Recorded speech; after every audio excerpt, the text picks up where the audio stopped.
ہے بلندی سے فلک، علامہ اقبال رحمۃ اللہ علیہ فرماتے ہیں ہے بلندی سے فلک بوس نشے من میرا، ہے بلندی سے فلک بوس نشے من میرا، ابر کثار ہیں گل پاش ہے دامن میرا۔ آج اللہ تعالیٰ کی دی ہوئی نعمتوں میں جس نعمت کا میں ذکر کر رہا ہوں، آملہ، جسے آملہ مشہور ایک نام ہے آملہ، یہ انڈیا کا بھی آملہ ہے اور ایک پاکستانی آملہ بھی ہے، دونوں ہی مفید ہیں۔ یہ مثانہ اور تلی کے امراض کے لیے مضر ہے لیکن پیٹ کے امراض کے لیے مفید ہے، پیٹ کے امراض میں قوت پیدا کرتا ہے۔ اس کو روغن بادام کے ساتھ استعمال کیا جائے یا جو ہے دیسی گھی میں ڈال کے استعمال کیا جائے تو مفید ہے۔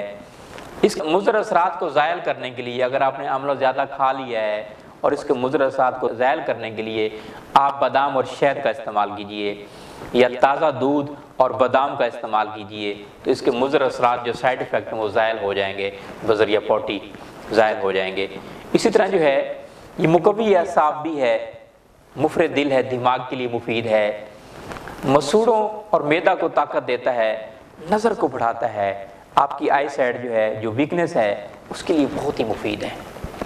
اس کو دودھ کے ساتھ استعمال کرایا جائے یا روغن بادام کے ساتھ یا دیسی گھی کے ساتھ یا شہد کے ساتھ تو بہت ہی مفید ہے۔ بیرونی طور پر اس کے تیل بنائے جاتے ہیں، تیلوں میں استعمال کیا جاتا ہے، اس کے روغن بنائے جاتے ہیں، بالوں کو بڑھانے کے لیے، دماغ کے امراض کے لیے تیل بنایا جاتا ہے۔ اسی طرح خشکی کے لیے اس کو استعمال کیا جاتا ہے، تیل بذریعہ تیل جو ہے۔ اسی طرح جو ہے بالوں کو سیاہ کرنے کے لیے اس کا تیل بنایا جاتا ہے جو بہت ہی مفید ہوتا ہے، لیکن یہ ذہن میں رکھیے قبض بھی پیدا کرتا ہے اور پیچس اور دستوں کو یہ روکتا ہے۔ اسی طرح جو ہے پیشاب کی نالی کی سوجن کے لیے جو ہے نا اگر گائے کے دودھ کے ساتھ استعمال کیا جائے، اس کی پھانکی بنا لی جائے، سفوف بنا لیا جائے تو اس کی مقدار جو ہے 3 سے لے کر 5 گرام تک اس کو استعمال کر سکتے ہیں۔